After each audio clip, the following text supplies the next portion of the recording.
And welcome back to my channel. For those of you who don't know me, my name is Professor G. I'm a law school professor and a historian, and my area of scholarly research is on antebellum slave laws and the slave codes that sustained the slaveocracy that was the antebellum South.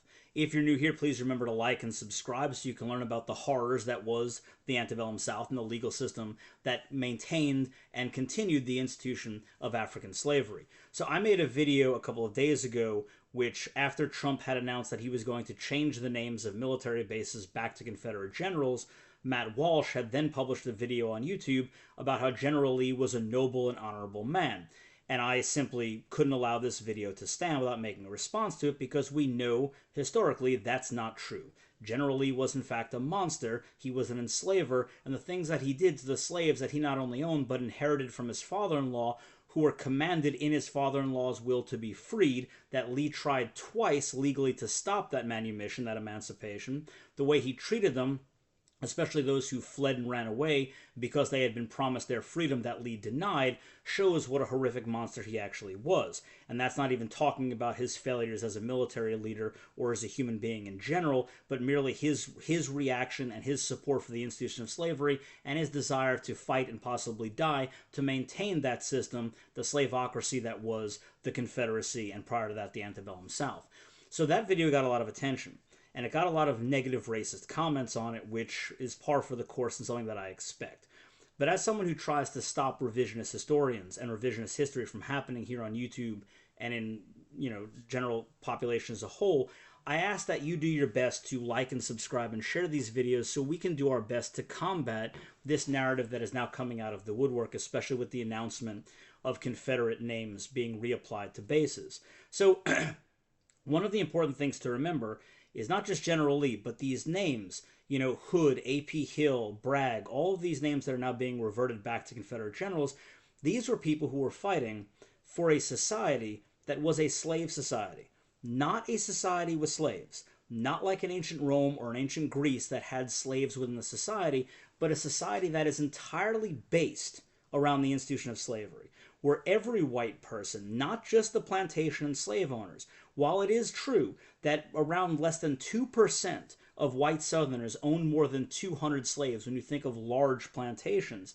every white Southerner was deeply invested in the system of African slavery in the antebellum South, in the slaveocracy, because they either worked for, worked with, or benefited from the racial hierarchy of the system of African slavery. So the secession of these states was directly because of their wanting to preserve and protect the institution of slavery, the racial hierarchy, and the racial system that had developed around it. There is no question to that, and that we just have to look at the secession ordinances of a few states and the debates of many others. So that's what I wanted to cover today. Again, this isn't my area of scholarly focus. I focus on the antebellum slave laws, slave codes, and court decisions, but when you study that stuff, of course, you delve into the Civil War and everything around it, and I think it's important, it needs to be said. So let's dispel and this has been done by many people on YouTube, but let's be clear that the reason the Confederacy existed was to support and defend the institution of slavery. Hands down, no questions asked. And that anyone who defended that, who left the United States to defend the existence of the Confederate States of America, whose Constitution was modeled after the U.S. Constitution, but edited in order to preserve and protect slavery forever, was doing so to continue an institution and to continue a country based on a racial hierarchy and white supremacy, and that needs to be understood and said. So let's look at a few states, let's talk about a few things. So Georgia in their secession ordinance said, quote, "For the last 10 years we have had numerous and serious causes of complaint against our non-slave holding Confederate states with reference to the subject of African slavery. They have endeavored to weaken our security, to disrupt our domestic peace and tranquility, and persistently refuse to comply with their express constitutional obligations to us in reference to that property, and by the use of their power in the federal government have striven to deprive us of an equal enjoyment of the common territories of the Republic." So why did Georgia secede? Because the northern states were not complying with the Fugitive Slave Act in the Constitution and the congressionally passed Fugitive Slave Acts, because they refused to return people, according to Georgia, to their masters in the South if they had fled to northern free states, and because the federal government was trying to stop Southerners from taking their slaves to the territories in the West. So clearly Georgia seceded to protect and preserve the institution of slavery. Mississippi, in their secession ordinance, said, our position is thoroughly identified with the institution of slavery, the greatest material interest of the world. Its labor supplies the products which constitutes by far the largest and most important portions of commerce of the earth. So Mississippi was clear. Slavery is the most important thing in the world, and that is why we were breaking away from the United States to join the Confederacy and start or have our own independent country based on slavery. And for those of you who haven't done tours of the antebellum, of what remains of the antebellum South, I highly encourage you to go to Natchez, Mississippi, because that will blow your mind of how evil and oppressive the institution of slavery actually was. Because at one time, Natchez had more millionaires per capita than I believe anywhere else in the United States, possibly the world. Why? Because of the money that slavery and King Cotton brought to these planters. But the thing about Natchez, Mississippi, if you go, there are mansions there that people always call plantations. But they're not plantations. There was not a single plantation in the city of Natchez. But you have these large-looking plantation homes. And that's what's even more disturbing. Because what it's showing you is these were planters, these were slave owners, plantation owners, who did own plantations outside of Natchez, who within the city of Natchez were merely trying to show how rich they had become.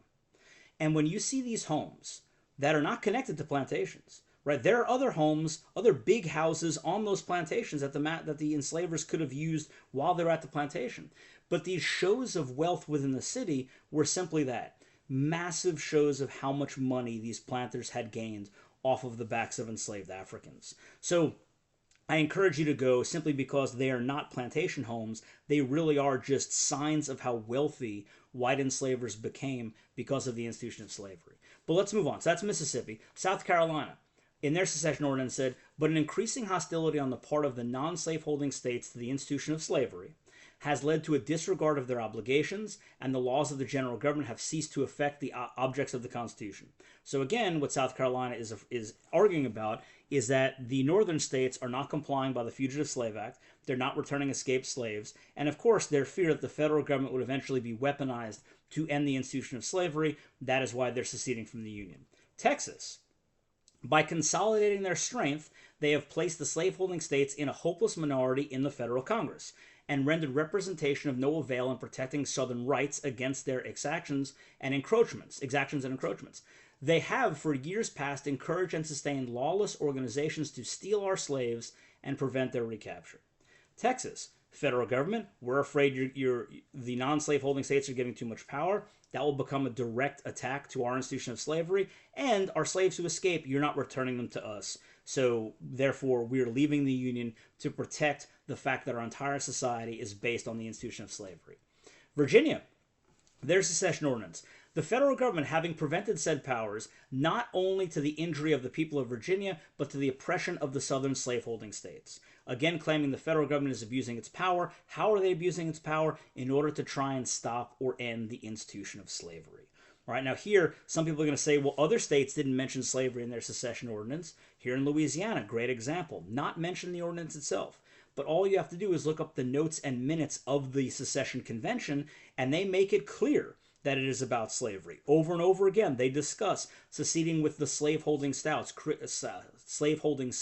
creating a slave society, a country based on the institution of slavery and preserving and protecting it.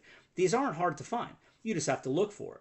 There is no state that seceded for any other reason than to preserve and protect the slaveocracy, the slave society that was the antebellum South. Now let's look at some key figures in the Confederacy and from the antebellum period. Alexander Stephens, who was the vice president of the Confederacy, said clearly in his cornerstone speech that our new government is founded upon exactly the opposite idea. Its foundations are laid, its cornerstone rests upon the great truth that the Negro is not equal to the white man, that slavery, subordination to the superior race is his natural and normal condition, that our new government is the first in the history of the world based upon this great physical, philosophical, and moral truth. So Alexander Stephens said publicly that the Confederacy is based on the truth that the white man is superior to anyone of African descent, based on white supremacy. There's no doubting this. This is what was said. Jefferson Davis, the president of the Confederacy, in his farewell speech to the Senate, said she, meaning Mississippi, has heard proclaimed that the theory that all men are created free and equal, and this made the basis of an attack upon her social institutions, and that the sacred Declaration of Independence has been invoked to maintain the position of the equality of the races. So what he's saying is, look, you're attacking Mississippi, and you're using the Declaration saying all men are created equal, and that directly attacks our institution of African slavery. He then goes on to try and explain how the Declaration was not talking about all people. It was simply talking about white people, that white people are created equal. In another speech, he says that African slavery, as it exists in the United States, is a moral, a social, and a political blessing. He also said, another time, that we recognize the Negro as God, and God's book and God's laws in nature tell us to recognize him, our inferior, fitted expressly for servitude. So there is no argument. No one with any inkling at all, or any iota of education in history, will look back at the Confederacy and say the Confederacy existed for any other reason than to preserve and protect the institution of slavery. That the slaveocracy that was the antebellum South, fearing that that hierarchy, the entire foundation of their existence, their economy, their social order, everything was going to be taken from them by the federal government, or that that threat existed that it could be taken from them, that they decided to secede in order to perpetuate the slaveocracy, the slave society that was the antebellum South that became the Confederate States of America. It's unquestionable. But now in 2025, we want to name military bases after heroes of the Confederacy, after individuals who fought, and many died, to preserve and protect an institution that kept an entire race of people in bondage and was entirely racially motivated. And go back and see some of my previous lessons and videos here on YouTube where I explain the difference between Roman slavery and the institution of African chattel slavery here in the United States, and how its racial motivations, its racial foundation made it exponentially worse than any other form of slavery in the history of mankind. So clearly there is no arguing this, but we now are back in this day and age where venerating and worshiping Confederates like Robert E. Lee, who was in fact a monster when it came to his treatment of African Americans, is now considered a good thing and is becoming the norm. So again, we need people to post videos like this. We need people to attack revisionist historians and state clearly, without question, what the actual history is and was, and make sure that we never stop learning about this past, because as you can see, we were clearly condemned to repeat it unless we make the past known to our children, to our friends, to our family, and we continue to educate everyone about the horrors of the antebellum South, about the horrors of the slaveocracy, about the slave society that it was, and how it directly continues to still impact us today. So as always, remember to like, subscribe, and I'll see you for the next video.